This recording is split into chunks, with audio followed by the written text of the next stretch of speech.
Okay, why don't we get started? I'll just back up and start again. Sif Katem Gimel. We were talking about, we had just started Siman Yud Beis, the laws of loans, the mitzvah to lend a fellow Jew money. We had said in Sif Katem Beis that we also have the opportunity when we feel that the situation calls for it, we are permitted to also sustain Aniyeh of the Kochavim, that the poor of the general society, even though they're idolaters, we do have permission is granted to sustain them as well. And many times, once permission is granted, we're obligated to, in order to preserve the peace, in order to create good relations between Jews and the rest of the world.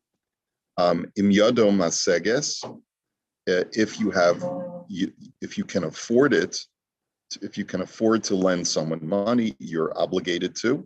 Now, so kasav be'avas chesed v'zel l'shana. So the Chafetz Chaim writes in Ahavas Chesed, "Bekama yiyeh hashir shechiva hator lahalvas ish l're'ehu." What is that measurement where the Torah says you have an obligation to lend money? Lo matzasi b'ani mefarash b'divrei Chazal shir lazeh. I have not been able successfully to find an amount that is prescribed by our sages. Ve'ein lilmod ze min hatzdaka. He says you can't derive anything from the halacha of giving tzedakah to the poor. The sham hashir l'chol hayoser hu chomesh min hachasav. He says because by tzedakah, where the halacha is that you have to give no more than a fifth of your assets to tzedakah, you could argue the hasam who knows sein lachalutin is because you're parting with your money permanently. Aval hacha b'halva bolo hamamon b'chazara.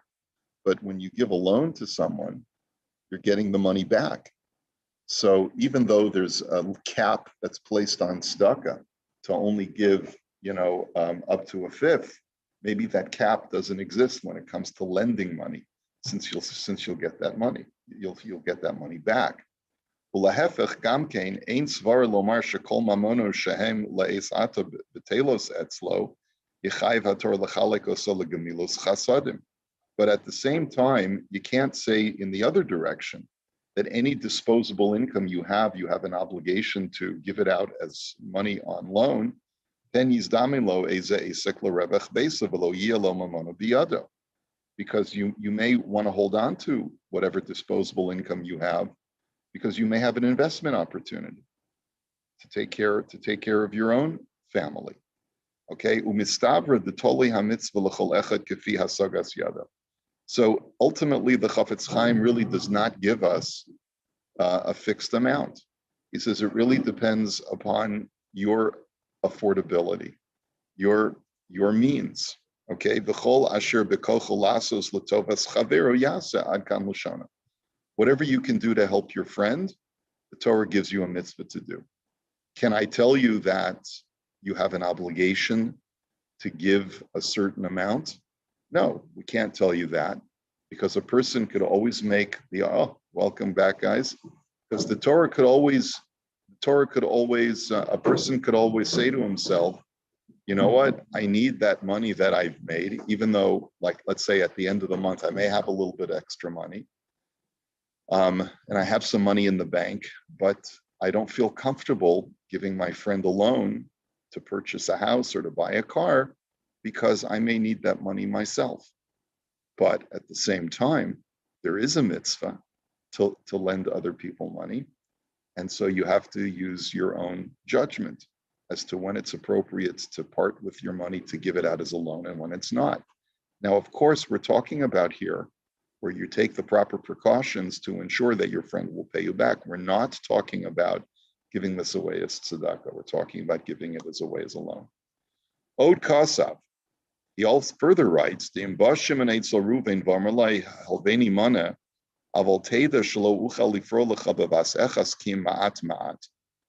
Chaim also writes in the mitzvah of Avas Chesed, which is really, it's a Feldheim, I think, translated Avas Chesed not many years ago. There is a translation of that sefer. It's a good sefer to have in your home, because it does go over a lot of the Choshen Mishpat halacha. not all of it, but these halachas in particular, the mitzvah of loans, the mitzvah of tzedakah. Okay, he says, let's say a guy comes to you and says, "I'd like to take out a loan, but I can't pay you back all at once. I'd like to pay you back in installments. I need $10,000, and I propose to pay you back $1,000 every couple of months because that's the best that I can do." Okay. De'ena mechuyev lahalvos lo ba'ofen ze mitzad hadin. The acholios lo hefsed al yidei zeh. So the Chafetz Chaim writes, you're not obligated to pay a person when he presents those terms of the payback of the loan. He says, because that could cause you a financial loss if you don't have all the money. See, a standard loan is 30 days. That's what the Gemara says is a standard loan. Now, there are situations where a person says, but I won't be able to pay you all that money back in 30 days. I'm going to need to pay you back $1,000 a month or whatever it is. He says, then you could argue that you're not obligated to lend the person money. But if you love the fellow and you want to be able to generate a friendship with him, or you have friendship with him and you want to do it that way, then it is proper if you have the means to do so. And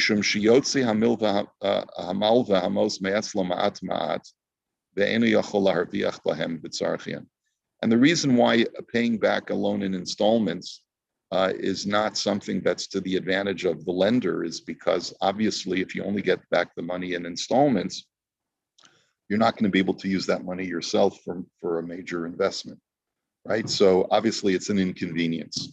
But there are situations where you have the ability to lend someone 10,000 or even 50,000 or more, and it's not going to affect you. It's not going to affect your bottom line. You have the ability to do it, and he's a friend, and you want to be able to help him. And if he can't pay you back the money all at once, and you can afford to absorb that, then it's also a mitzvah. Yeah.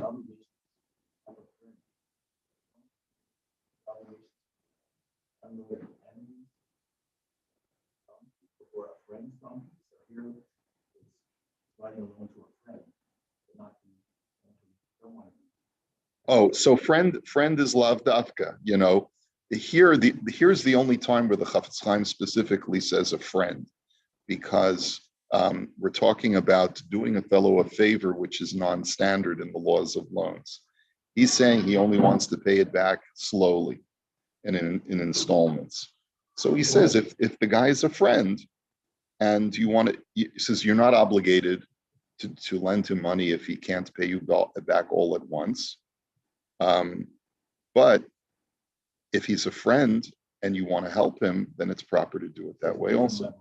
It's a different level, right? And remember, the whole obligation of lending someone money is very subjective. I think we could probably all say that if a guy asks if he could borrow $100, we could probably, all of us in this room, part with $100 without too much difficulty. And it would probably be probably an obligation, even if the fellow is not a well-known acquaintance. As we'll see when we go through these halachas, it's important to draw up paper, get a real IOU. Doesn't have to be anything fancy, but just an IOU.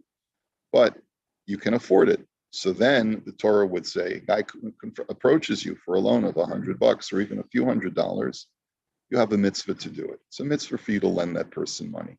He's having a rough spot. He just needs to get over the hump for this month, or maybe just needs a few extra dollars for groceries. So then there's a mitzvah. And adarabba, what a wonderful opportunity. Guy doesn't need that much money, and you have the opportunity to lend him the money, make him feel that he's not a schnorr by giving him a loan and you just wait till the next month for him to pay you back. That's a beautiful thing. And that's the mitzvah that we're talking about. Larger loans where a guy says, I can't pay it back to you except in installments, then you have the right to be more circumspect in who you choose to lend the money to and whether you should lend the money at all. Okay, so let's go on. Shenemar, im kesef talve es ami.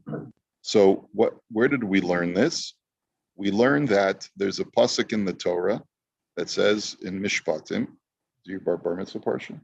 Okay, there you go. If you lend my nation money, okay, Es ha'ani imach lo sihi elo kenoshe. The poor man with you, do not be an oppressor to him. Okay, now, and as we learned later on in this halacha, it's not specifically an ani, it's a wealthy person as well that you have this mitzvah. Upiresh Rashi Sham v'hume haGemara de'im zehu milashon asher v'chovahu. Someone had mentioned that the word im was that. Who was that? Was that you, Brian? It was Shmuel, but he was talking about im with an ayin. But even im with an aleph can sometimes mean different things depending on the context. Usually, im means if you lend someone money. But Rashi says, asher talve'et ami, when you lend someone money, not if. V'chein mashma ka'asher talve kaspecha et ami talvehu v'lo la'akum. So the way you read the pasuk is when you lend money out, lend it to a Jew and not to a Gentile, even though the Gentile is willing to pay you interest. And that's where the difficulty comes in, or the challenge of this mitzvah is, because you're not allowed to charge a Jew interest, but a Gentile, you can charge interest. And so here's specifically, there's a mitzvah that even though you could make money off of this loan, you specifically have a mitzvah to lend it to a Jew without making money. Ule'eza me'ami et ha'ani. To which of my nation, specifically the priority is the poor man. Ule'eza ani es she'imach. And let's say you have, unfortunately, a number of aniyim who need your help. So do the one that is closest to you, which means, as we saw before, family comes first, and then people who are living locally with you in your locality. Ulachulam lo sielo kenosha. And in all cases, whether it's family, not family, whether it's part of your community, not part of your community, lo sihi lo kenosha, do not be an oppressor.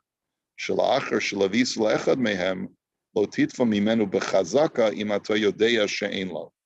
That once you've lent him the money, if you know that he doesn't have the wherewithal to pay you, do not be a starker.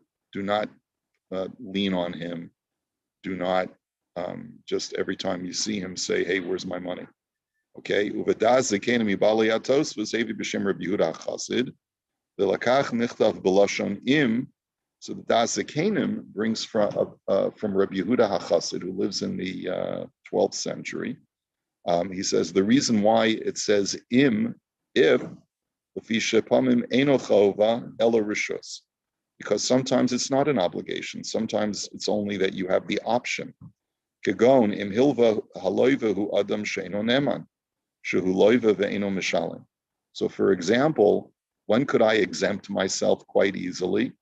If the guy has a track record of borrowing money and not paying back.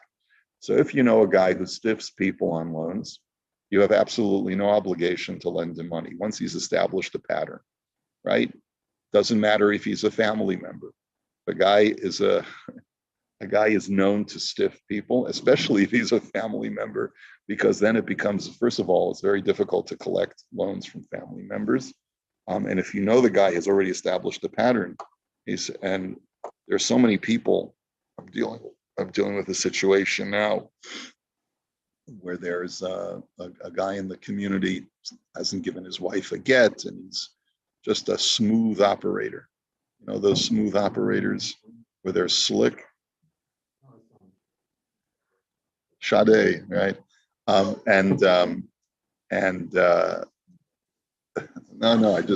I heard of such a song. And so he's apparently swindled people out of their money, and these people exist. They exist even within the frum community, unfortunately, and you do have to be careful. And if there is a rumor that circulates about a person, you have to be choshesh. You have to check it out, right? Okay. Anyway, so and then there's a mitzvah. So what we saw further in the Rav Shulchan Aruch, va'af below avot chayiv lahalvoso. He says, even when the person cannot provide you with security, collateral, there's a mitzvah to lend him money. And Tamalomer veha'aveit ta'avitenu, as it says, you shall surely take security from him. The peresh v'haveit ta'avitenu hu kidetir game unculus va'ozva tusfena v'hainu shetzivsa hator lahalvos lo al aboto v'huchova v'lorishus. The way that we derive that this is an obligation is because the word v'haveit ta'avitenu means you shall surely lend him on collateral. So the language of the Torah is obligatory, not just optional. And that's how I know. Okay. Now, what was the next thing that we saw in the Rav Shulchan Aruch? The Omer Hishamer Lacha Pen Yiyeh Davarim Lavacha V'Liyal Limor Karva Shanasa Sheva Shanasa Shemitah. The Rav Shulchan Aruch had said in parentheses, there's another pasuk in Parshas Re'eh where the Torah says, be very careful. You may say the Shemitah year is approaching, and I can, and if I lend someone money, he could always use the Shemitah as a pretense to not pay me back, because, and this is coming up in just a couple of months. We know that the very last day of the Shemitah year wipes away loans, and so that's why we do a prose bowl. But the Torah says you might be miserly because it's in the middle of a Shemitah year. And if I lend this guy money, he may not pay me back. He'll delay and delay and delay until the loan wipes out. So the Torah says specifically to that person, don't refrain from lending someone money for that reason. And he also says, V'hamal v'al hamashkon eino mishamet. He says, if a person lends money with collateral, then the loan is not canceled because it's almost as if you've been paid already with the collateral. And so therefore the Torah you see from that pasuk is telling you, lend a guy money even when he doesn't provide you with collateral, and there's a risk of the loan never being paid back. There's still a mitzvah. Whereas you see that part of the mitzvah of lending someone money is the risk involved of never getting that money back. Nonetheless, there's still a mitzvah. That doesn't mean that if you know for sure that, like we said before, if he has a track record of not paying back, you're not obligated. But even though he says, I don't have collateral, I don't have anything of value to be able to give you, what do you want me to give you?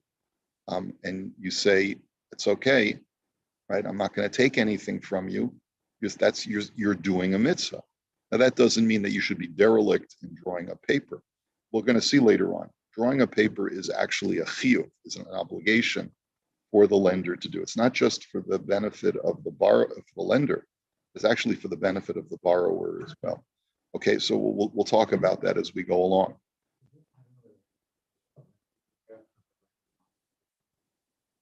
For the borrower? Is it an avera? Sure, of course it is. Yeah, it's geneva. Yeah. So and we know. So let's see. He says, the Omer Hishamer Lecha. Pasuk says, be very careful to not allow the fact that Shemitah is coming to prevent you from lending. The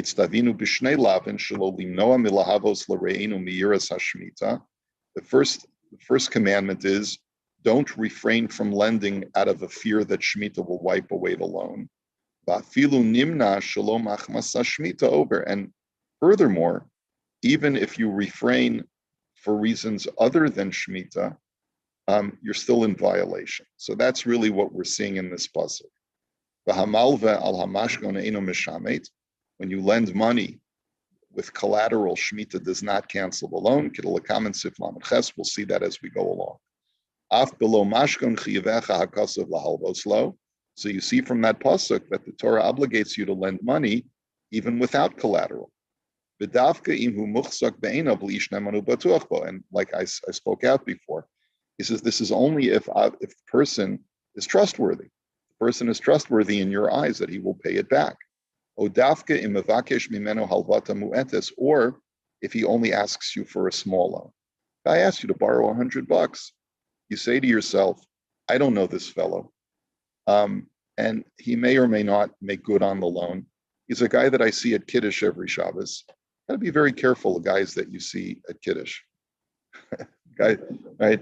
I learned a long time ago. There are people that you have cholent with, and there are people that you do business with. They aren't always the same person, right? Yeah. No, listen, there are going to be times a person can come over to you during Kiddush and say to you, I'm having a rough time this month because of this whole recession. Do you think you can help me after Shabbos? That's totally legit. You're allowed to talk about money on Shabbos if it's to help a fellow Jew, right? Right. What's the line in the Zemiros? There's a line in the Zemiros in the Lihisanek Bisanugim Mayedidus. So there's a whole paragraph there that talks about when you're allowed to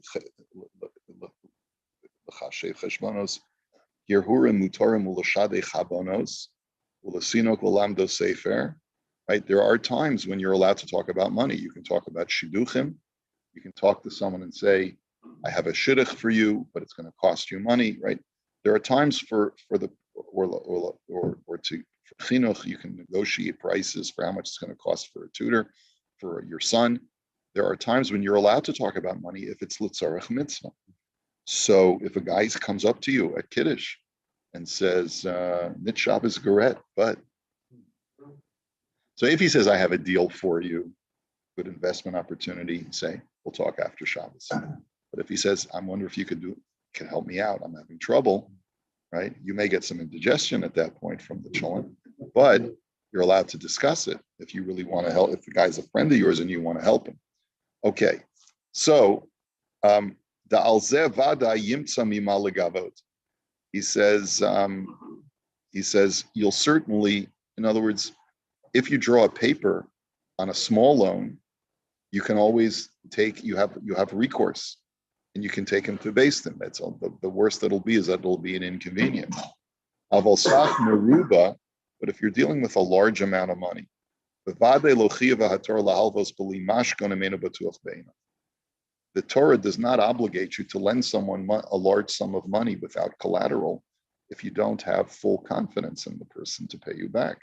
You have every right. The Torah is not telling you to gamble away your money on something that you feel is a non-secured loan. You have every right to say, look, I'm more than happy to lend you the money. I recognize that you're in a tough spot. You've got payroll you've got to make for your company, and you've got a shortfall now because of the recession, and you're waiting for something to come in. I totally get it. I'll give you a check for 50 grand to cover next month. What collateral would you like to present?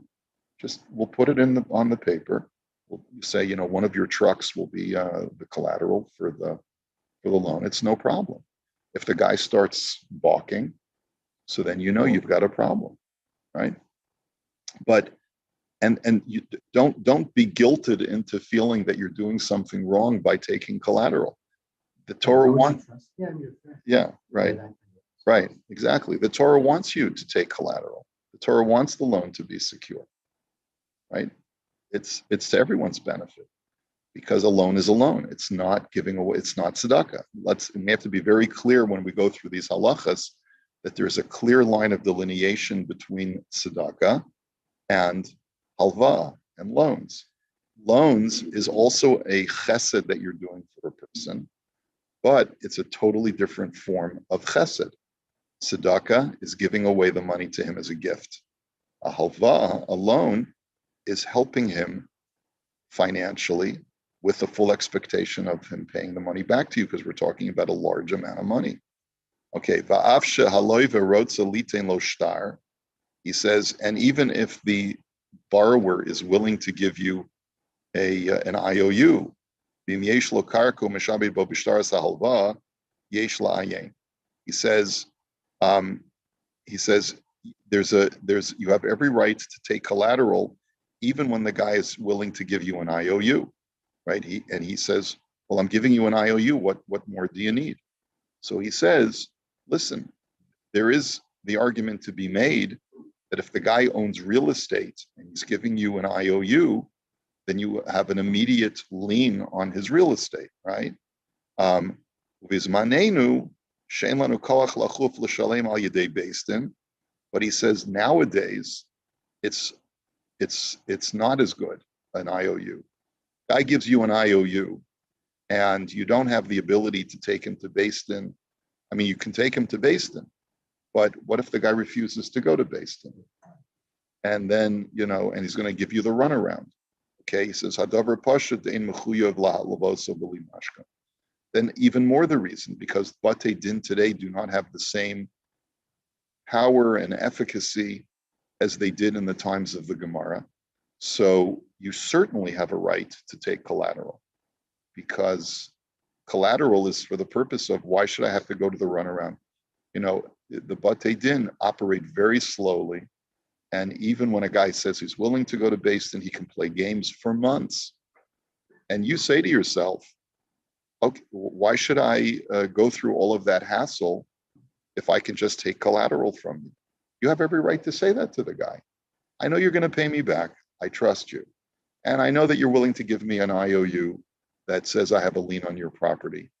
But you know what? If you can't pay me back, I don't have to go through the hassle of trying to collect the money from you. And you're going to tell me you can't pay it off all at once, as you want to pay it back a bit by bit.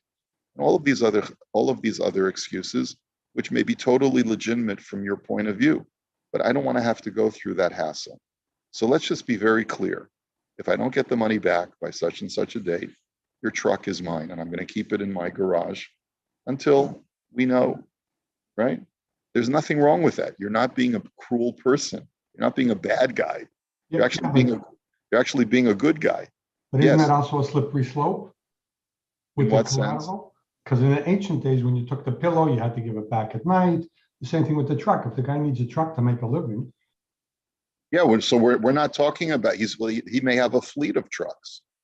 The point I'm making is, we will talk about the idea of a mashkon, what kinds of mashkon. I think that's going to be included in these halachos. You're right. The Torah says that if the guy is using this item to make his parnasa, then you're not allowed to take that as a mashkon. But if he doesn't need it, let's say he's got a Mickey Mantle baseball card that he keeps on display, right? So we can call it we'll use whatever example you want to use. But if he's got something that is very, very clearly worth the amount that you're giving him, and you're by taking it, you're not depriving him of his livelihood, then you're doing the right thing. Okay.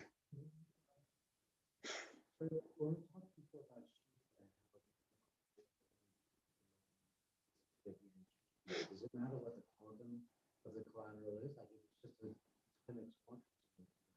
The fact that you have collateral, does that stop the loan from being canceled? Or does it have to be, collateral has to be for the amount? Understand the question? Are you suggesting we're talking about collateral that's worth more or less than the amount? Well, if it's worth less than the amount of the loan, the amount over what the collateral is canceled at Shemitah. Okay, so it's not forgiven; it's canceled. Okay, yeah. So it's only to the extent of the collateral. Yeah, because that's all you have. The reason why Shemitah doesn't cancel a collateralized loan is because we look at it as if the loan has already been paid back. Yeah, by the collateral. Yeah. Okay. Yeah. We're talking here about individual cases. An individual made a company, but like for example, let's say on my own company, I have all these, let's say, customers that I'm giving credit to, right? So in a way, I'm giving them a loan. I'm giving them merchandise. Of course. They owe me money, right? So sure. It's like a loan in a certain way. And I mean, I've seen over the years where what happens is situations arise for these stores and they go bankrupt or whatever else. Does it then become Dina Mahudina? Because they're following the ways of the land. You're talking about when the person who's your debtor is a Jew. Yes. And so you have to foreclose on them or something like that. Well, there's no foreclosure. They go And Right. then I become a creditor. Right. So your question is what? Do they still have an obligation to pay you even though they've gone into bankruptcy? Right. They're following. procedures. Right. That's a very good question. What is the status of bankruptcy in halacha? Right. So, yeah, there really is. Halacha doesn't recognize bankruptcy. The question, however, becomes when I extend you credit, I lend you money. Am I doing so under the recognition of Dina de Malchus Dina, such that in other words, I know that if you go bankrupt, I'm forgiving the loan. Can you make that argument? Can the debtor make that argument?